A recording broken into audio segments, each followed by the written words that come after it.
শুরু করি। চলো, আজকে আমাদের টপিক হচ্ছে এক্সটার্নাল সেক্টর। তো এক্সটার্নাল সেক্টর মানে কি? এক্সটার্নাল সেক্টর মানে হচ্ছে, ধরো তোমার একটা জুতোর ব্যবসা আছে, ঠিক আছে? এই জুতোর ব্যবসায় তুমি কি করছো? তোমার কাঁচামাল দরকার জুতোর ব্যবসা করতে গেলে।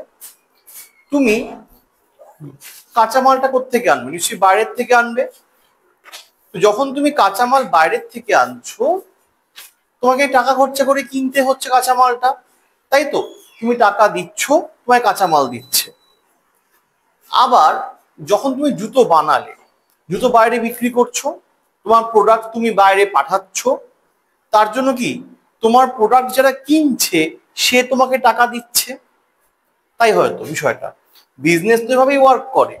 এবার একটা দেশের ক্ষেত্রে লার্জ স্কেলে যদি ব্যাপারটা দেখি, আমি একটা দেশের ক্ষেত্রে ব্যাপারটা ওরকম ভাবেই হচ্ছে। দেশ মানে ধরো আমাদের দেশ সময় সময় বিশ্বের বিভিন্ন দেশের সঙ্গে ব্যবসা বাণিজ্য করছে। যখন তারা বাইরের দেশ থেকে কিছু আমদানি করে নিয়ে আসছে, তখন কি করছে? তাকে ভারতকে টাকা পে করতে হচ্ছে, তাই তো, বাইরের দেশকে।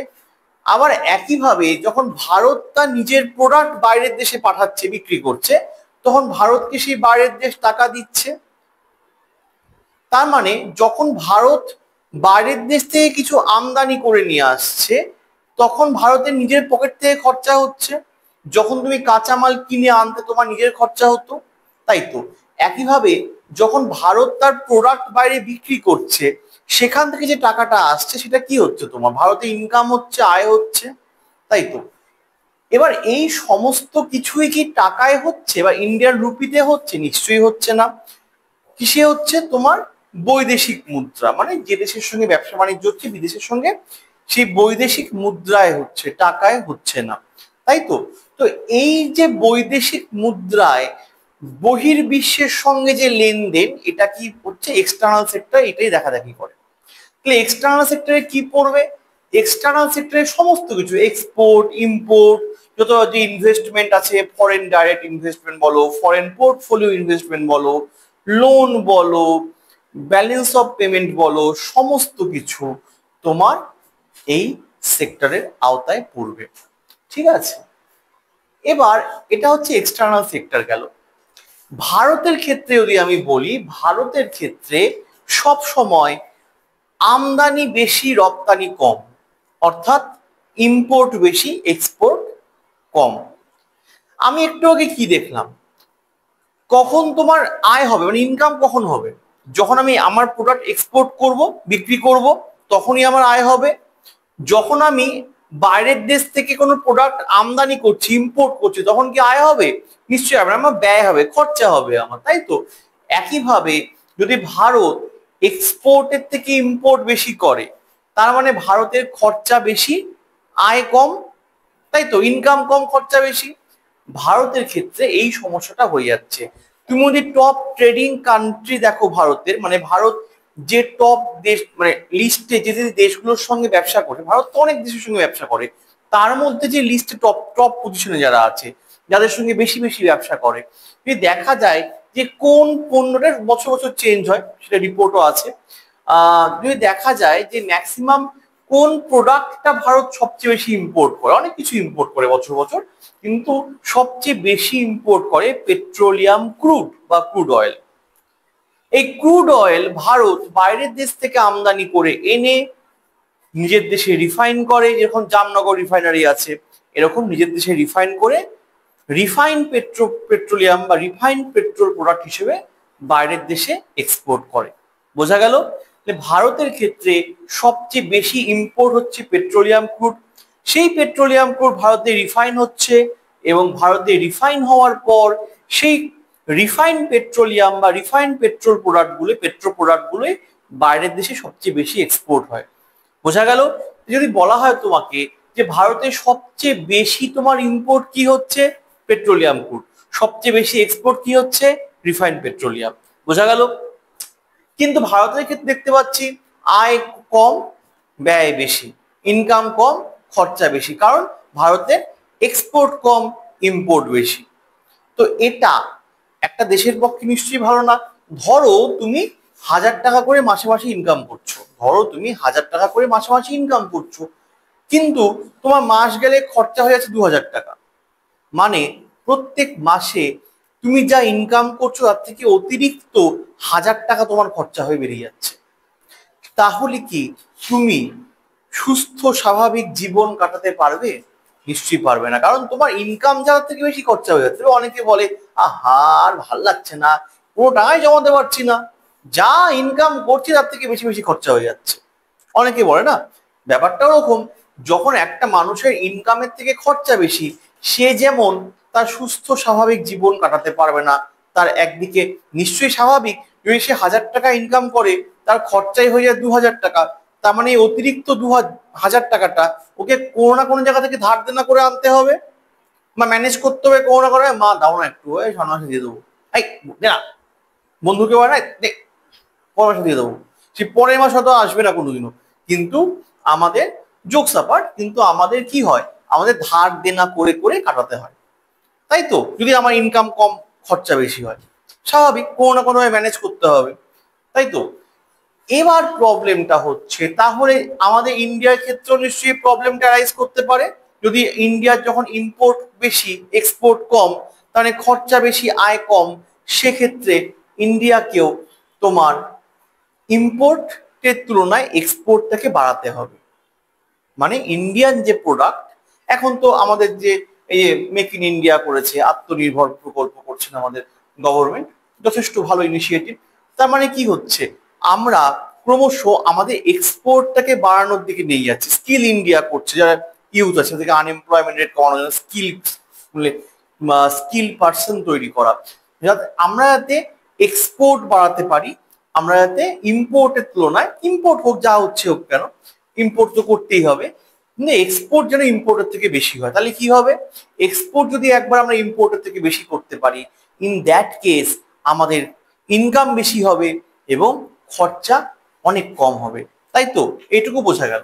এবার বিষয়টা দেখো, তাহলে এটা কি করে করতে পারি আমরা। এখানে কিছু সমস্যা রাইজ করতে পারে। সেই সমস্যাগুলো কি কি?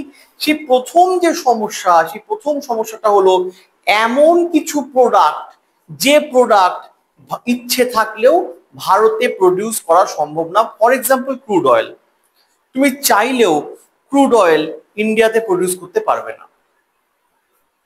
সেক্ষেত্রে তোমাকে বাইরের দেশের উপর নির্ভর করতে হবেই।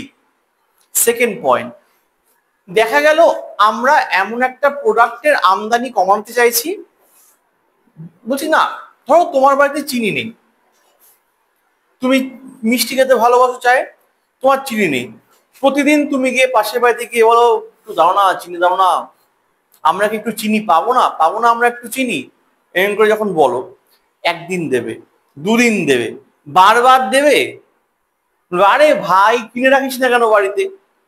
একইভাবে যদি এরকম করা যায় যে বাইরের থেকে আমরা ওই জিনিসটা আমদানি করব না, আমাদের দেশেই তৈরি করব, সেক্ষেত্রে আমাদের দেশে সেই পুরো সেট আপটা বানাতে গেলে সেই সেট আপ পারপাসে যে কাঁচা মাল দরকার, সেটাও তো বাইরের থেকে আমদানি করেই আনতে হবে। একটা আমদানি কমাতে গিয়ে আমি আরো তো অনেকগুলো আমদানি তৈরি করে ফেললাম, সেটাও কি তোমার ভালো সাইন? ভালো সাইন না। এক্ষেত্রে একটা উপায় হতে পারে বিকল্প ব্যবস্থা। এখন দেখবে ই রিক্সা, ই টোটো, তাই না, এগুলো তৈরি হয়েছে। কেন তৈরি হয়েছে এগুলো? এগুলো লক্ষ্য কি? এগুলোর একটাই লক্ষ্য, আমাদের বিকল্প ব্যবস্থা তৈরি করা, যাতে আমরা এই পেট্রোল প্রোডাক্ট বা এই পেট্রোল জিনিসের ওপর, পেট্রোলিয়াম প্রোডাক্ট বা ডিজেল পেট্রোল এগুলোর ওপর নির্ভরশীলতা কমাতে পারি, তাই তো? নির্ভরশীলতা কমাতে পারি, তাই আমাদের এই বিকল্প ব্যবস্থা দেবে। এখন কি হচ্ছে, তোমার এই টোটো রিক্সাগুলো সারাদিন চালিয়ে ব্যাটারিতে চার্জ দিয়ে ইচ্ছে হয়ে যাচ্ছে, না তেল না কিছু, তাই না? এখন ই সাইকেল পাওয়া যাচ্ছে, তোমার স্কুটি পাওয়া যাচ্ছে, সবগুলো তোমার কি হচ্ছে, ইলেকট্রিক ভেহিকল, চার্জ দাও হয়ে যাবে, না তেলের খরচা না কিছু।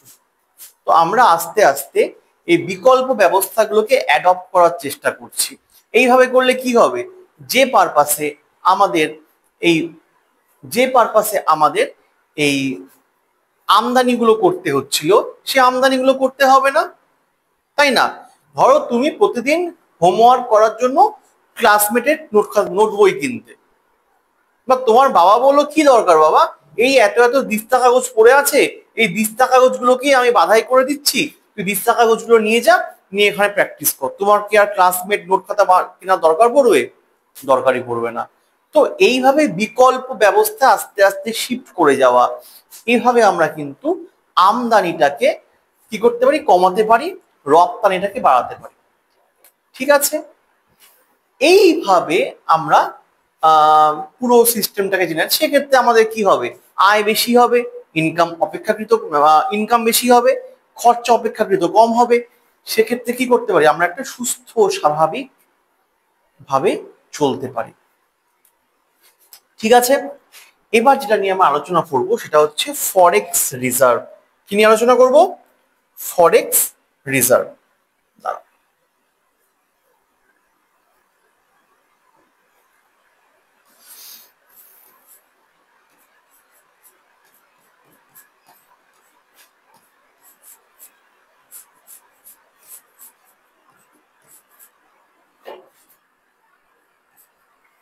প্রথমে লিখে নিচ্ছি, তারপর ডিসক্রাইব করব।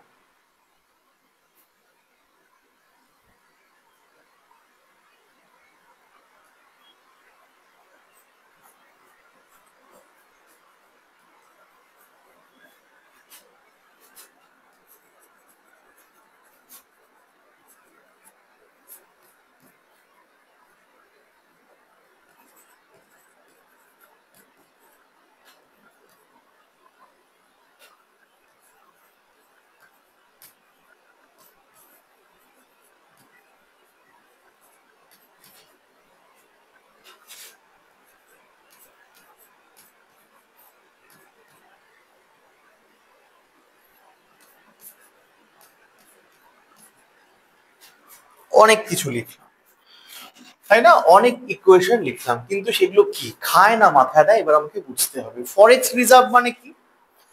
ফরেক্স রিজার্ভ মানে খুব সোজাভাবে বলতে গেলে আমাদের দেশ সময়ে সময়ে বাইরের দেশের সঙ্গে ব্যবসা বাণিজ্য করে, এটা তো বুঝলাম। এবার নিশ্চয়ই এই ব্যবসা বাণিজ্য গুলো ইন্ডিয়ান রুপিতে হয় না, হবে? তুমি ধরো গেছো আমেরিকায়, গিয়ে বলছো দাদা কি সুন্দর জিনিসটা দিন তো, দাদা আমি আইসক্রিম পছন্দ হয়েছে, আইসক্রিম কিনে সুন্দর একটা 100 টাকার নোট ধরিয়ে দিলে, নেবে? যতই, আরে দাদা আপনাদের ডলারের সমানই টাকা দিয়েছি আপনাকে, তাও নেবে না? তোমাকে কি করতে হবে, ওদের যে কারেন্সি সেই কারেন্সি তোমাকে টাকাটা পে করতে হবে, তাহলে তোমাকে আইসক্রিমের দাম হিসেবে গণ্য হবে।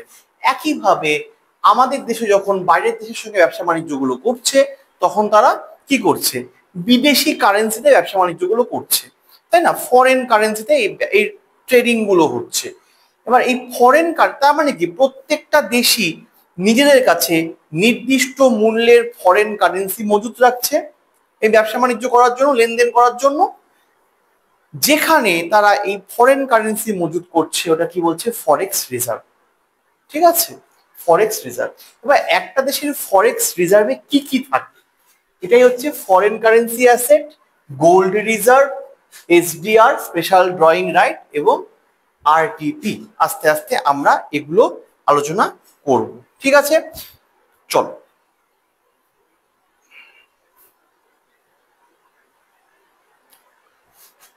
ফরেন কারেন্সি অ্যাসেট মানে একটা দেশের কাছে কি পরিমাণ বৈদেশিক কারেন্সি মজুত আছে সেটা।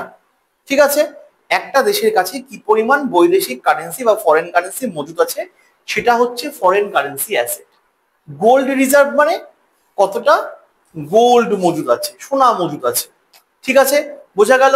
স্পেশাল ড্রয়িং রাইট, এটা হচ্ছে তোমার এসডিআর বলা হয়, এটা হচ্ছে তোমার আইএমএফ মানে ইন্টারন্যাশনাল মনিটারি ফান্ড 1969 সাল থেকে এই এসডিআর বা স্পেশাল ড্রয়িং রাইট এই সিস্টেমটাকে নিয়ে এসছে। জিনিসটা কি খায় না মাথায় দেয়, চলো দেখি। বিষয়টা হচ্ছে যে এসডিআর হচ্ছে একরকম পেপার গোল্ড লোন টাইপের। ঠিক আছে, অর্থাৎ এই দেশের একটা দেশের এসডিআর এর ভ্যালু কি হবে সেটা নির্ধারণ করে আইএমএফ অর্থাৎ ইন্টারন্যাশনাল মনিটারি ফান্ড। একমাত্র তারাই এই ভ্যালুটা তোমার ফিক্সড করে, এবং এই এসডিআর এর ভ্যালুটা ফিক্স করা হয় 5টা শক্তিশালী দেশের কারেন্সির সঙ্গে কম্পেয়ার করি, ঠিক আছে? 5টা দেশের কারেন্সি আছে এরকম, যে ডলার আছে, তারপর ইউরো আছে, তারপর তোমার ইয়েন আছে, ইউয়ান আছে, এরকম 5টা মোট কারেন্সি আছে। এই কারেন্সির সঙ্গে কম্পেয়ার করে তোমার এসডিআর ভ্যালুটা, তোমার দেশের আর্থিক অবস্থা অনুযায়ী এই এসডিআর ভ্যালুটা ফিক্স হয়। এবং সেই ওয়াইজ আইএমএফ এর বা ইন্টারন্যাশনাল মনিটারি ফান্ডের যে সদস্য দেশগুলো আছে তারা আপৎকালীন পরিস্থিতিতে কিছু পরিমাণ টাকা তুলতে পারে, দ্যাট ইজ কল্ড এসডিআর। টাকা তুলতে অবশ্যই বৈদেশিক কারেন্সি তুলতে পারবে। আর আছে রিজার্ভ ট্রেঞ্চ পজিশন। এটা কি? এটা হচ্ছে তোমার এই যে এসডিআর বললাম, এই যে এসডিআর বললাম, এর এর 25% অ্যামাউন্ট হচ্ছে তোমার রিজার্ভ ট্রেঞ্চ পজিশন। বোঝা গেল? ঠিক আছে, এইটা নিয়ে হচ্ছে আমাদের, এই চারটা নিয়ে হচ্ছে আমাদের ফরেক্স রিজার্ভ বা ফরেন কারেন্সি রিজার্ভ। বোঝা গেল? চলো এবার আমরা ইউজ করব অপটিমাম ফরেক্স রিজার্ভ। মানে আমি ঠিক এর আগে, এই জিনিসটার আগে একটা টার্ম অ্যাড করে দিচ্ছি এর সঙ্গে, এটার সঙ্গে একটা টার্ম আমি অ্যাড করে দিচ্ছি, সেটা হচ্ছে অপটিমাম কথাটা।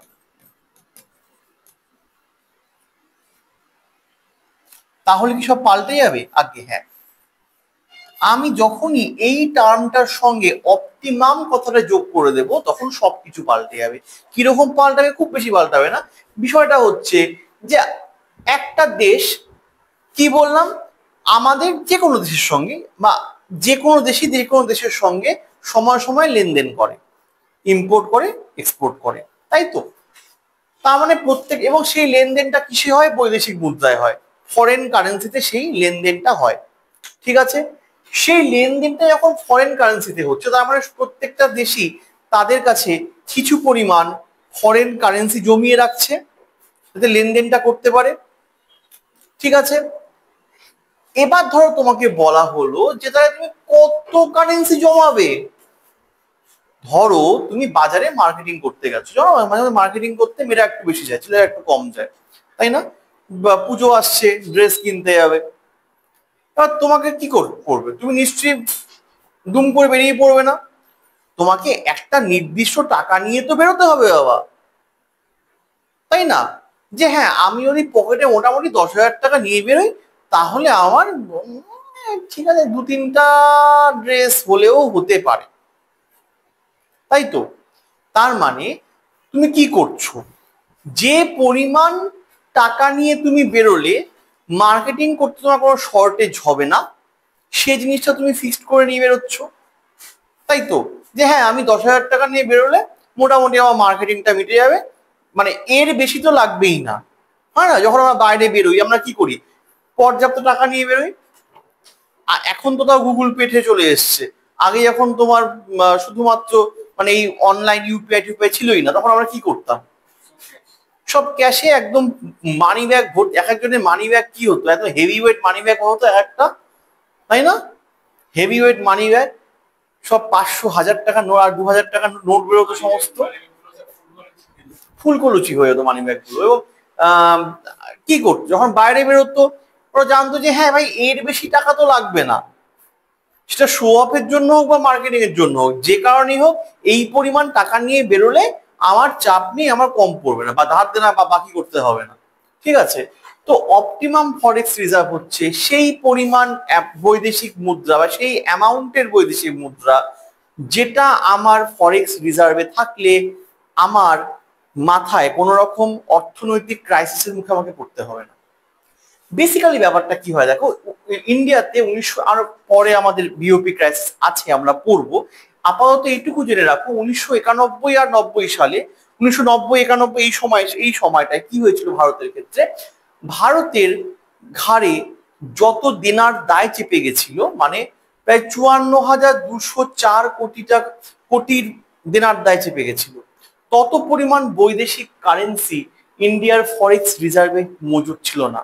ফলে ওই সময় ওই পরিমাণ দেনাটাকে শোধ করার জন্য ভারতকে আইএমএফ এর কাছে শর্ত সাপেক্ষ 2.2 বিলিয়ন মার্কিন ডলার লোন নিতে হয়েছিল, ঠিক আছে? তার মানে কি? মানে ভারতের ঘাড়ে দেখো, কোনো বিজনেসম্যানই কিন্তু নিজের টাকা ইনভেস্ট করে বিজনেস করে না। সে যতই আম্বানি বা আদানি হোক না কেন, নিজের টাকা ইনভেস্ট করে কেউ বিজনেস করে না। ওরা কি করে? লোন নেয়। ব্যাংক তখন কি দেখে, বা কোনো ফাইন্যান্সিয়াল সংস্থা তখন কি দেখে, কেন তোমাকে সে লোন দেবে? ধরো তুমি 1,000 টাকা লোন নিতে গেছো ব্যাংকের কাছে, সাপোজ ধরো তোমার অ্যাকাউন্টে দেখা গেলো 500 টাকা পড়ে, তোমাকে লোন দেবে ব্যাংক? কোনোদিন দেবে? দেবে না। কারণ ব্যাংক জানে তোমার চাচ্ছ 1,000 টাকা, তোমার অ্যাকাউন্টেই পড়ে আছে 500 টাকা। ওর্স্ট কেস সিনারিওতে তুমি যদি পালিয়ে যাও, ওরা তোমার অ্যাকাউন্ট থেকেও কিন্তু সেই টাকা উদ্ধার করতে পারবে না, কারণ তোমার অ্যাকাউন্টে অত টাকাই নেই। যত টাকা তুমি লোন নিচ্ছ তত পরিমাণ টাকাই তোমার অ্যাকাউন্টে নেই। বাই এনি চান্স তুমি শোধ করতে পারলে না, সেক্ষেত্রে রিস্ক হয়ে যাবে ব্যাপারটা। এবার ধরো তুমি 1,000 টাকা ব্যাংকের কাছে লোন চাও, তোমার অ্যাকাউন্টে 10,000 টাকা পড়ে আছে। ব্যাংক কি দেখবে? এর অ্যাকাউন্টে তো 10,000 টাকা পড়ে আছে, একে 1,000 টাকা লোন দিলে আমি ইজিলি টাকাটা পরে নিতে পারবো। কারণ যত পরিমাণ টাকা ও লোন নিচ্ছে তার থেকে অনেক বেশি পরিমাণ টাকা ওর অ্যাকাউন্টে মজুদ আছে। বোঝা গেল তো? সে একইভাবে যখন ইন্ডিয়া ও বাইরের দেশের সঙ্গে লেনদেন গুলো করছে, সবগুলোই কিন্তু যখন লোন নিচ্ছে বা কিছু ইনভেস্টমেন্টের জায়গা তৈরি হচ্ছে বা কোনো কিছু কাজ হচ্ছে, সবটাই লোন নিয়ে হচ্ছে। বা যদি তোমার, এবং সেই টাকা এই যে লেনদেনটা কিসে হচ্ছে? বৈদেশিক মুদ্রায় হচ্ছে।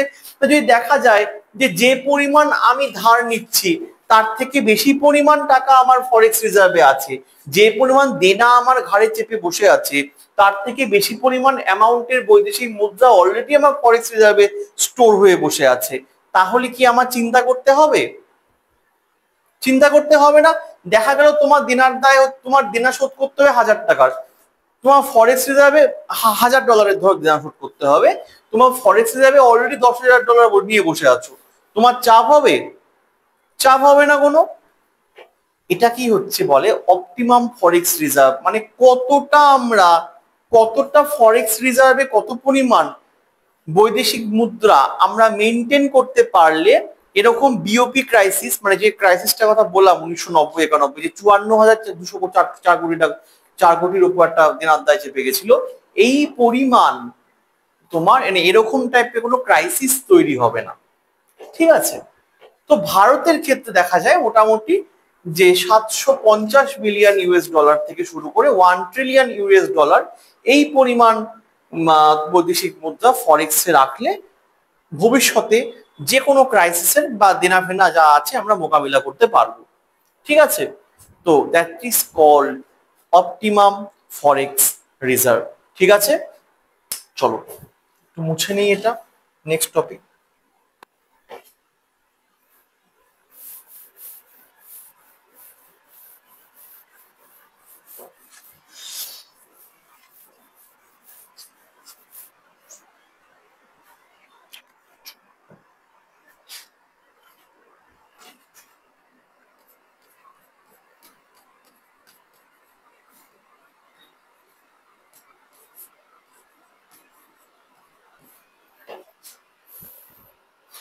আচ্ছা, একটু আগে বললাম কোনো ব্যবসায় নিজের পকেট থেকে টাকা নিয়ে ব্যবসা করে না, তাকে বাইরের দেশ থেকে ধার নিতে হয়।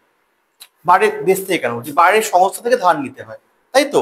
সেই ধারটা নিয়ে সে ব্যবসায় ইনভেস্ট করে এবং সেখান থেকে যা প্রফিট জেনারেট হবে সময় সময় সেটা শোধ করে দেয়। কাউকে দেখবে যেমন লোকে যখন গাড়ি কেনে ব্যাংকের কাছেই লোন নিতে ছোটে, কেউ কি পকেটের টাকা খরচা করে 10 লাখ টাকা দিয়ে গাড়ি কিনবে? থাকলেও কিনবে না, লোন নিয়ে নেবে। তো যখন ব্যবসায় যারা হয়, যারা ব্যবসায়, ধরো তোমার কোনো স্কুল খুলবে বা ধরো তোমার কোনো জিম খুলবে, ওরা কি করে? ওরা বিভিন্ন ফাইন্যান্সিয়াল ইনস্টিটিউট থেকে লোন নেয়। ওরা কি দেখে যে এর কাছে, এর অ্যাকাউন্টে কি অত টাকা আছে বা এই কি এত টাকা শোধ করতে পারবে? হ্যাঁ পারবে, চলো দিয়ে দিই। এই যে ধারটা নিচ্ছে, একটা দেশ যখন বাইরের দেশের সংস্থাগুলো থেকে ধারগুলো নিচ্ছে, বাইরের বৈদেশিক সংস্থাগুলোর থেকে কোনো একটা এই লেনদেনের পারপাসে, সেটাকে বলা হচ্ছে এক্সটার্নাল ডেট। ঠিক আছে, ডাউট নেই কোনো? চলো নেক্সট টপিক হচ্ছে তোমার এক্সচেঞ্জ রেট।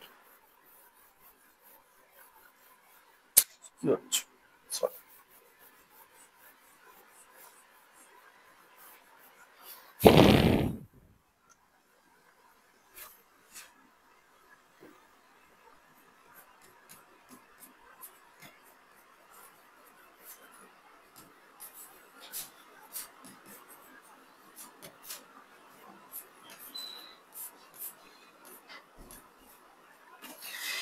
এবার আমরা পড়বো হচ্ছে এক্সচেঞ্জ রেট। দেখো বিষয়টা কি হয়েছিল, দ্বিতীয় বিশ্বযুদ্ধের পর বেশিরভাগ দেশগুলি অর্থনৈতিক দিক থেকে ধসে গেছিল রীতিমতো, যারা ওই সময় যুদ্ধের ব্যাপকতার কারণে অর্থনৈতিক দিক থেকে ওরা ধসে পড়েছিল। ফলে এই যুদ্ধের যে বিশাল পরিমাণ ক্ষয়ক্ষতি, এগুলোকে তো সামাল দিতে হবে, তাই তো? এগুলোকে সামাল দিতেই তোমার কি করা হলো, ব্রিটেন উডে একটা কনফারেন্স ডাকা হলো।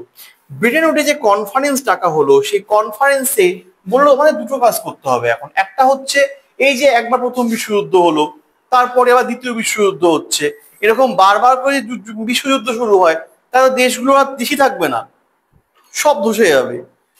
আমাদেরকে প্রথমে করতে হবে বিশ্বে একটা শান্তি প্রতিষ্ঠা করতে হবে। সেই শান্তি প্রতিষ্ঠার লক্ষ্যে প্রথম তৈরি করা হলো তোমার ইউএন। ঠিক আছে, কি তৈরি করা হলো? ইউনাইটেড নেশনস বা ইউএন তৈরি করা হলো, এবং তার সঙ্গেই তৈরি করা হলো তোমার IBRD। এই দুটো সংস্থা, এই দুটো সংস্থাকে তোমার একসঙ্গে তৈরি করা হলো ব্রিটেন উডে কনফারেন্স থেকে। তাই ব্রিটেন উডে যখন এই দুটো সংস্থাকে কি হলো, ব্রিটেন উডে যখন এই দুটো সংস্থাকে কনফারেন্সটিকে তৈরি করা হলো, তাই এই দুটো সংস্থাকে একসঙ্গে ব্রিটেন উডস টুইন্স বলা হয়। কি বলা হয়? ব্রিটেন উডস টুইন্স, কারণ একসঙ্গে তৈরি করা হয়েছে। পরবর্তীকালে আরো মোট 5টা সংস্থা অ্যাড হয়ে এটার থেকে তৈরি হয় ওয়ার্ল্ড ব্যাংক গ্রুপ। ঠিক আছে, এই IBRD থেকে সঙ্গে আরো 5টা সংস্থা অ্যাড হয়ে তৈরি হচ্ছে ওয়ার্ল্ড ব্যাংক গ্রুপ। এবং ইউনাইটেড নেশনের কাজ কি হলো? বিশ্বে শান্তি প্রতিষ্ঠা করা। এবং এদের কাজ কি হলো? IBRD কাজ হলো যে পরিমাণ আর্থিক ক্ষয়ক্ষতিগুলো হয়েছে সেগুলো ব্যাপারে একটু মোকাবিলা করা। এই দুটো সংস্থার পাশাপাশি আর একটা সংস্থাও তৈরি করা হলো, যেটা হচ্ছে ইন্টারন্যাশনাল মনিটারি ফান্ড।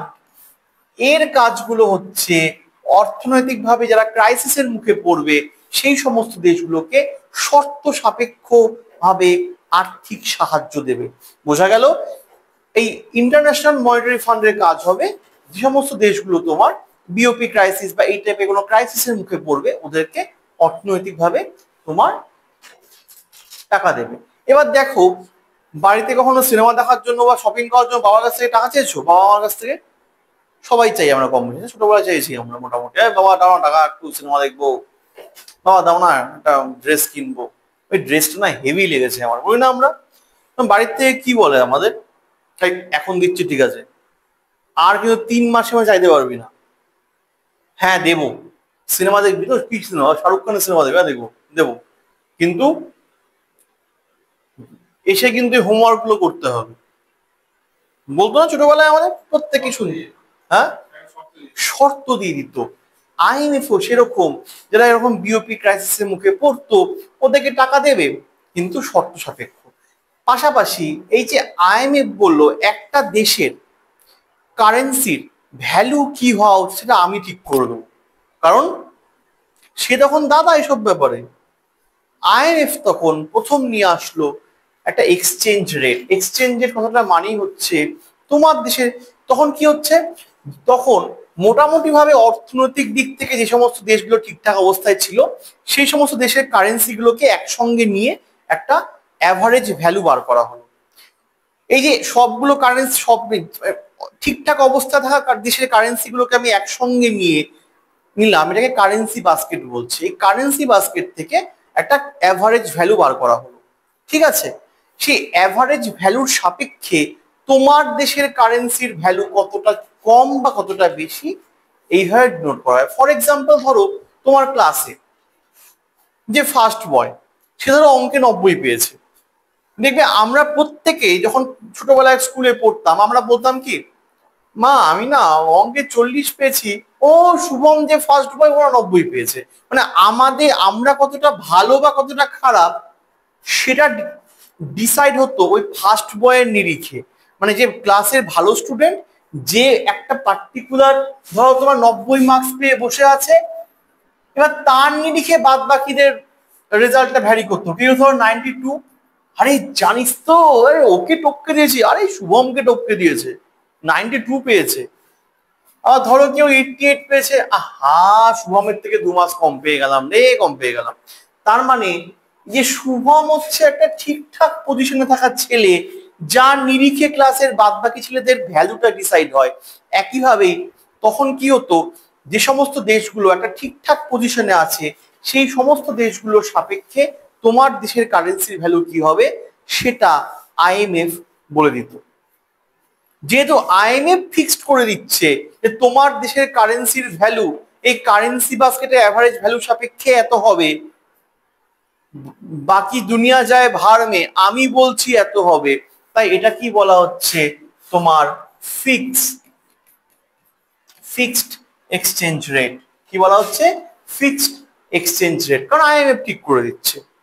এমন সময় ব্রিটেনে একটা বীভৎস অর্থনৈতিক মন্দা দেখা দিল, এবং ব্রিটেন কি করলো, এই অর্থনৈতিক মন্দার জন্য আইএমএফ কে দায়ী করা শুরু করলো। বললো ভাই দেখো, এই যে তুমি মাতব্বরি মেরে আমার দেশে কারেন্সির ভ্যালু কি হবে তুমি ঠিক করে দিচ্ছ, তুমি কে ভাই, মানে কে ভাই তুমি দামোদর শেঠ, তুমি কে, আমার দেশের কারেন্সি ভ্যালু কি হয় তুমি ঠিক করে, তোমার জন্যই আমি অর্থনৈতিক সংকটে ভুগলাম বলে ব্রিটেন প্রথম এই ফিক্সড এক্সচেঞ্জ রেট সিস্টেম থেকে বেরিয়ে আসে। বেরিয়ে এসে কি করলো, বেরিয়ে এসে বললো আমার দেশের কারেন্সির ভ্যালু কি হবে সেটা ঠিক করে দেবে মার্কেট। আরো প্রিসাইজলি বলতে গেলে আমার দেশের কারেন্সির ভ্যালু কি হবে সেটা ফিক্সড করবে মার্কেটের ডিমান্ড এন্ড সাপ্লাই। যখন ডিমান্ড বাড়বে সাপ্লাই কম সেক্ষেত্রে ভ্যালু বাড়বে, যখন ডিমান্ড কম সাপ্লাই প্রচুর সেক্ষেত্রে ভ্যালু কমবে। খুব সহজ ব্যাপার, তাই তো? তার মানে এই যে দেখো, একটা দেশের কারেন্সির ভ্যালু কি হবে যেটা মার্কেটের উপর ডিপেন্ড করছে। ডিমান্ড বাড়লো সাপ্লাই কমলো ভ্যালুও বেড়ে গেল, ডিমান্ড কমলো সাপ্লাই বাড়লো ভ্যালুও কমে গেল, তাই না? এই যে একটা টলমলো পজিশনে আছে, মার্কেট ওয়াইজ বাড়ছে কমছে, টলমলো পজিশন, এটা কি বলছে? ফ্লোটিং, ভাসছে। তো যারা ফ্লোট করে ওরা কি একভাবে থাকে না, একটু এরকম এরকম টলমলো করে। সেরকম ভাবেই একটা দেশের কারেন্সির ভ্যালু কি হবে সেটা মার্কেট ডিপেন্ডেন্ট হয়ে গেল, এবং এতেই তোমার ডিমান্ডটা বাড়ছে কমছে বাড়ছে কমছে, পরে ভ্যালুও বাড়ছে কমছে বাড়ছে কমছে। এটাই হচ্ছে ফ্লোটিং এক্সচেঞ্জ রেট। বোঝা গেল? ডাউট নেই কোনো। এবং পরবর্তীকালে ইন্ডিয়াও তোমার 1992-93 সালের দিকে ফ্লোটিং এক্সচেঞ্জ রেটে ঢুকেছিল। যাই হোক, এরপর আসলে ম্যানেজ এক্সচেঞ্জ রেট। কি বলছে? Managed exchange rate. কাকে বলছে ম্যানেজ এক্সচেঞ্জ রেট? দেখো, শুধুমাত্র আইএমএফই তোমার দেশের কারেন্সি ভ্যালু কি হবে সেটা ঠিক করে দেবে, এটাও যেরকম একটা দেশের পক্ষে খুব একটা ভালো জিনিস না। আবার পুরোটাই আমি মার্কেটের উপর ছেড়ে দেবো সেই হারাধনের 10টি ছেলের মতো, আমি কিছুই দেখবো না, কোনো গভর্নমেন্ট ইন্টারভেনশন থাকবে না, এটাও খুব একটা ভালো জিনিস না।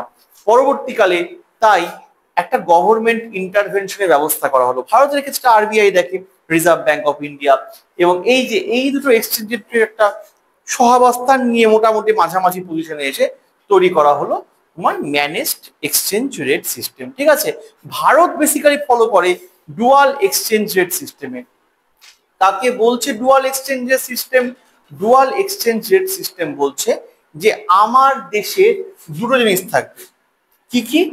একটা মার্কেট ভ্যালু আর একটা অফিসিয়াল ভ্যালু। আমার দেশে আমার দেশের কারেন্সি দুটো ভ্যালু থাকবে, একটা মার্কেট ভ্যালু একটা অফিসিয়াল ভ্যালু। তাহলে কি কি থাকবে? মার্কেট ভ্যালু থাকবে আর অফিসিয়াল ভ্যালু থাকবে। ধরো একটা জিনিসের মার্কেট ভ্যালু অফিসিয়াল ভ্যালু দুটি ধরো 50 টাকা সাপোজ, তো অন্য কালে দেখো,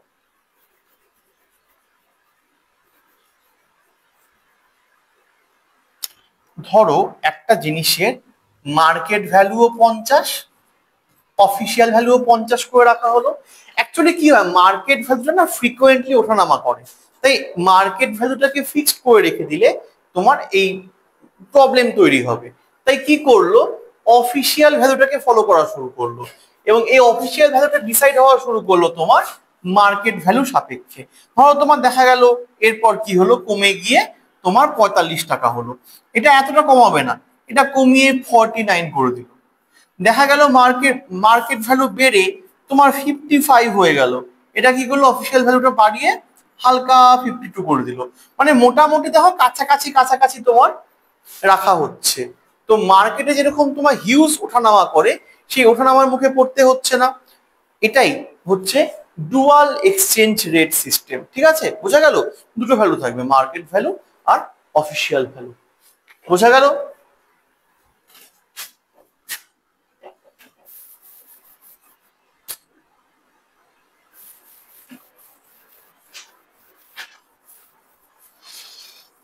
এবার একটা গুরুত্বপূর্ণ কনসেপ্ট আমরা বুঝবো।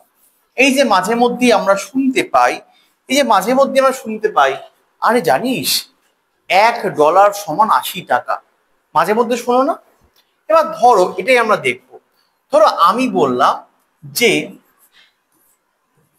$1 সমান 70 টাকা ধরলাম। ঠিক আছে, ধরো পরক্ষণে সেটা বেড়ে গিয়ে হয়ে গেল, মানে চেঞ্জ হয়ে গেল $1 সমান 60 টাকা। আবার ধরো চেঞ্জ হলো $1 সমান 80 টাকা। এবার তুমি বলবে যে কোন সময় কি হতে পারে। ঠিক আছে, এটা আমাদের এক্সপোর্ট এবং ইম্পোর্টে কিভাবে এফেক্ট ফেলবে ভালো করে বুঝবে। দেখো, যখন $1 সমান 70 টাকা, এটা নর্মাল স্ট্যান্ডার্ড রেট। ঠিক আছে, এটা স্ট্যান্ডার্ড রেট, $1 সমান 70 টাকা। এবার দুম করে তোমার $1 সমান 60 টাকা হয়ে গেল।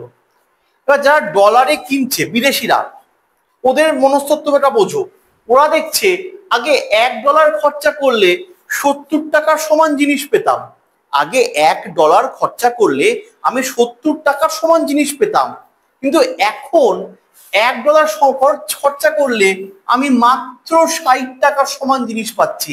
মানে এখন জিনিসটা কম পাচ্ছি না বেশি পাচ্ছি? কম পাচ্ছি। আগে যেটা পেতাম তার থেকে কম পরিমাণ জিনিস পাচ্ছি। আগে $1 খরচা করলে 70 টাকার সমান জিনিস পেতাম, এখন 60 টাকার সমান জিনিস পাচ্ছি। তার মানে কি হচ্ছে, ওরা কি আর ভারত থেকে আমদানি করে জিনিসপত্র নিয়ে আসবে? না, আমদানি কমিয়ে দেবে না বাবা, এখন তো কম জিনিস পাচ্ছি আগে যা পেতাম। তাহলে এখন আমি কি করে ওয়েট করে যাই। তাহলে ওরা আমদানি কমিয়ে দিচ্ছে, মানে ভারতের কি কমছে? রপ্তানি কমছে। বিদেশের আমদানি মানে ভারতের রপ্তানি, তাই তো? তাই এই সময় ওরা আমদানি কমিয়ে দিচ্ছে, কারণ আগে বিদেশিরা দেখছো আগে 70 টাকার সমান জিনিস পেতে এখন 60 টাকার সমান পাচ্ছি। এখন বাবা বেশি বেশি জিনিস আনা যাবে না, দাম বহুত বেড়ে গেছে। তোরা কি করবে, ওরা তখন ভারত থেকে আমদানি কমিয়ে দেবে। ভারত থেকে আমদানি কমিয়ে দিচ্ছে মানেই ভারতের কি কমছে? রপ্তানি কমছে। সেক্ষেত্রে ভারতের দিক থেকে দেখতে গেলে এক্সপোর্ট কি হচ্ছে? কমে যাচ্ছে। অন্যদিকে দেখো ভারত কি দেখছে, আগে আমি $1 সমান জিনিস কিনতে আমাকে 70 টাকা খরচা করতে হতো, এখন মাত্র 60 টাকা খরচা করলে আমি $1 সমান জিনিস পেয়ে যাচ্ছি। আগে 70 টাকা খরচা করে আমি $1 সমান জিনিস কিনতাম, এখন মাত্র 60 টাকা খরচা করে আমি $1 সমান জিনিস কিনতে পারছি। তাহলে ভারত কি চাইবে? বেশি বেশি করে জিনিস বিদেশ থেকে কিনতে চাইবে, কারণ ও এখন কম টাকা খরচা করে অনেক বেশি পরিমাণ জিনিস পেয়ে যাচ্ছে। সেক্ষেত্রে কি বাড়বে?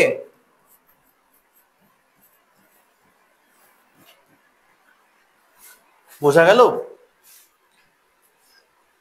ভারতের ক্ষেত্রে ইম্পোর্ট বাড়বে, কারণ 70 টাকা খরচা করে এবার সে কি হচ্ছে, আগে 70 টাকা খরচা করে $1 সমান জিনিস পেত, এখন মাত্র 60 টাকা খরচা করে $1 সমান জিনিস পাচ্ছে। সেক্ষেত্রে কি করবে, ভারত বেশি বেশি করে জিনিস আমদানি করতে চেষ্টা করবে। তো ভারতের সাপেক্ষে এক্সপোর্ট কমবে, ইম্পোর্ট বাড়বে। এবার কি হচ্ছে বলতো, এবার এইবার দেখো এইখানে কি হচ্ছে। এইখানে দেখা গেল তোমার $1 সমান হয়ে গেল 80 টাকা। এবার দেখো কি হচ্ছে, এবার দেখো বিদেশিরা কি ভাববে, আগে $1 খরচা করলে আমি 70 টাকার সমান জিনিস পেতাম, এখন $1 খরচা করলে আমি 80 টাকার সমান জিনিস পাই। এবার বেশি পাচ্ছে না কম পাচ্ছে? অবভিয়াসলি বেশি পাচ্ছে। তখন বিদেশিরা চাইবে বেশি বেশি করে জিনিস আনিয়ে নাও হে, আগে মাত্র 70 টাকার সমান জিনিস পেতাম, এখন 80 টাকার সমান জিনিস পাচ্ছি, বেশি বেশি করে আমদানি করবে। যখন ওরা ভারত থেকে বেশি বেশি জিনিস আমদানি করবে, তো ভারতের কি বাড়বে? এক্সপোর্ট বাড়বে, রপ্তানি বাড়বে বা এক্সপোর্ট বাড়বে। তো ইন দ্যাট কেস এক্সপোর্ট তোমার বেড়ে গেল। বোঝা গেল? এবার দেখো ভারতের সাপেক্ষে দেখো, ভারত ভাবছে আগে 70 টাকা খরচা করলে আমি $1 সমান জিনিস পেতাম। আগে 70 টাকা খরচা করলে আমি $1 সমান জিনিস পেতাম, কিন্তু এখন আমাকে 10 টাকা বেশি খরচা, মানে 80 টাকা খরচা করতে হচ্ছে $1 সমান জিনিস কিনতে। মানে ভারতকে এখন অবশ্যই আগের থেকে বেশি টাকা খরচা করতে হচ্ছে। আগে ভারত মাত্র 70 টাকা খরচা করলেই $1 সমান জিনিস পেত, কিন্তু এখন ভারতকে 80 টাকা খরচা করতে হচ্ছে তোমার $1 সমান জিনিস কিনতে। সেক্ষেত্রে কি ভারত বেশি বেশি জিনিস কিনবে বাইরের দেশ থেকে? না, হয় ভাই ওয়েট করে যাই বাবা, দামটা একটু কমুক তারপর কিনবো, তাই তো? ইন দ্যাট কেস ভারতের কি কমছে? ইম্পোর্ট কমে যাচ্ছে। বোঝা গেল? কারণ আগে 70 টাকা $1 সমান জিনিস পেত, এখন 80 টাকা খরচা করতে হচ্ছে। বেশি টাকা খরচা করবো না, বেশি টাকা খরচা করবো না বলি তোমার ইম্পোর্টটা কমে যাচ্ছে। আর ওদিক থেকে বিদেশিরা ভাবছে ভাই আগে 70 টাকার সময় জিনিস পেতাম, এখন 80 টাকার সময় জিনিস পাচ্ছি, বেশি বেশি করে নিয়ে আসো, বেশি বেশি করে আনতো, এবং এক্ষেত্রে তোমার কি হচ্ছে? এক্সপোর্টটা বেড়ে যাচ্ছে। বোঝা গেল? এবার দেখো এখানে কি হচ্ছে। এই ক্ষেত্রে যদি তুমি বলো এই ক্ষেত্রে কি হচ্ছে বলতো, আমার এখানে রপ্তানি তোমার কমছে, আমদানি বাড়ছে, একইভাবে এখানে রপ্তানি বাড়ছে, আমদানি কমছে। এই জিনিসটাই হচ্ছে তোমার এক্সচেঞ্জ রেটের ক্ষেত্রে ভ্যারি করে। ঠিক আছে?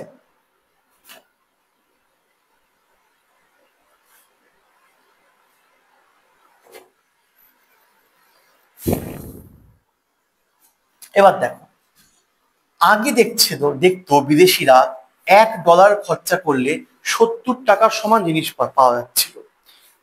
এই ক্ষেত্রে দেখছে $1 খরচা করলে আমি 60 টাকা জিনিস পাচ্ছি, মানে কি কম জিনিস পাচ্ছে। তার মানে কি বিদেশিদের সাপেক্ষে জিনিসে কি महंगाई बढ़ गई है মানে মূল্য বৃদ্ধি হয়েছে। তো একটা জিনিসের ইনফ্লেশন কখন হবে? একটা জিনিসের দাম আগে মাত্র $1 খরচা করলে 70 টাকার সমান জিনিস পেত, কিন্তু এখন $1 খরচা করলে 60 টাকার সমান জিনিস পায়। তার মানেই হচ্ছে কি হচ্ছে? টাকার ভ্যালুটা বেড়ে গেল। টাকার ভ্যালু বেড়ে গেল। টাকার ভ্যালু বাড়া মানে কি? ভ্যালু কখন বাড়ে? যখন ডিমান্ড বেশি থাকে, সাপ্লাই কম থাকে। অর্থাৎ এই ক্ষেত্রে মার্কেটে ডলার বেশি আছে, টাকা কম আছে। টাকার সাপ্লাই কম, ডলারের সাপ্লাই বেশি, সেই জন্য টাকার ভ্যালু বেড়ে গেছে। বোঝা গেল? এবার দেখো মার্কেটে টাকা কম আছে, ডলার বেশি আছে, তো কি করবে? তখন কি করবে? এই যে অতিরিক্ত ডলারটা আছে, এই অতিরিক্ত পরিমাণ ডলারটাকে তুলে নিয়ে গিয়ে ফরেক্সে রেখে দেবে। ঠিক আছে? ফরেক্সে রেখে দেওয়া মাত্রই জিনিসটা আবার তোমার নর্মাল রেঞ্জে চলে আসবে। বোঝা গেল? এবার দেখো এই ক্ষেত্রে আগে দেখছে যে আমি $1 খরচা করলে 70 টাকার সমান জিনিস পেতাম, কিন্তু এখন $1 খরচা করলে আমি 80 টাকার সমান জিনিস পাই। অর্থাৎ বেশি বেশি জিনিস পাচ্ছি, তাই তো? বেশি বেশি জিনিস পাচ্ছি। তার মানে এক্ষেত্রে টাকার ভ্যালুটা কি হচ্ছে? কমছে না বাড়ছে? এক্ষেত্রে টাকার ভ্যালুটা হচ্ছে কমে যাচ্ছে। কারণ আগে $1 খরচা করলে যত পরিমাণ টাকার জিনিস পেত, এখন আরো বেশি পরিমাণ টাকার জিনিস পাচ্ছে। টাকার ভ্যালুটা তোমার কমে যাচ্ছে। ভ্যালু কখন কমে মার্কেটে? যখন ডিমান্ডের থেকে সাপ্লাই বেশি হয়। তার মানে মার্কেটে ডলারের সাপেক্ষে ইন্ডিয়ান রুপি বেশি আছে, ডলার কম আছে, তখন এই যে ডলারের ঘাটতি, সেটা ফরেক্স থেকে ডলার নিয়ে মার্কেটে দেবে, যাতে এইটাই সমতাটা ফিরে আসে। বোঝা গেল?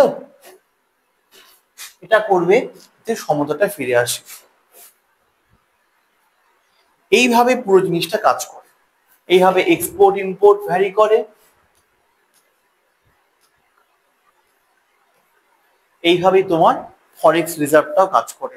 যখন দেখা যাচ্ছে মার্কেটে টাকা বেশি আছে, ডলার কম আছে, ফরেক্স থেকে ডলার ঢেলে দেয়। যখন দেখে মার্কেটে ডলার বেশি টাকা কম, সমতা আনতে এই অতিরিক্ত ডলারটাকে তুলে নিয়ে গিয়ে এক্সট্রা ডলারটা ফরেক্সে অ্যাড করে দেয়। বোঝা গেল? এইভাবে পুরো জিনিসটাই কাজ করে। এটাই হচ্ছে এক্সচেঞ্জ রেটের কনসেপ্ট পুরোটা। ঠিক আছে, তো আজকে এইটুকুই থাক। নেক্সট দিন আমরা বিওপি এবং বিওপি ক্রাইসিসটা দেখব। ঠিক আছে।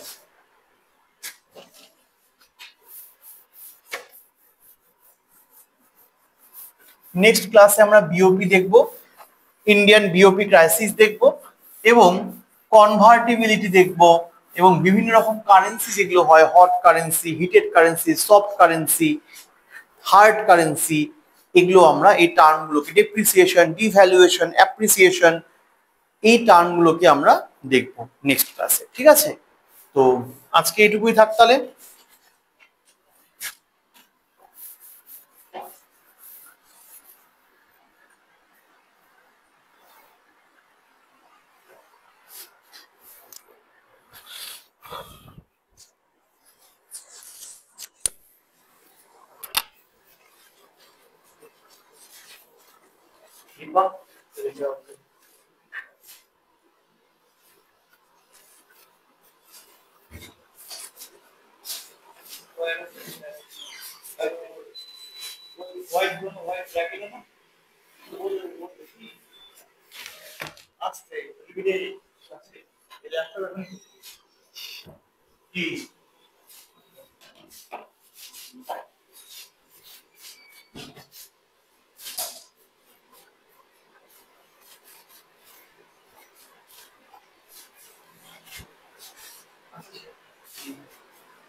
হয়ে গেছে।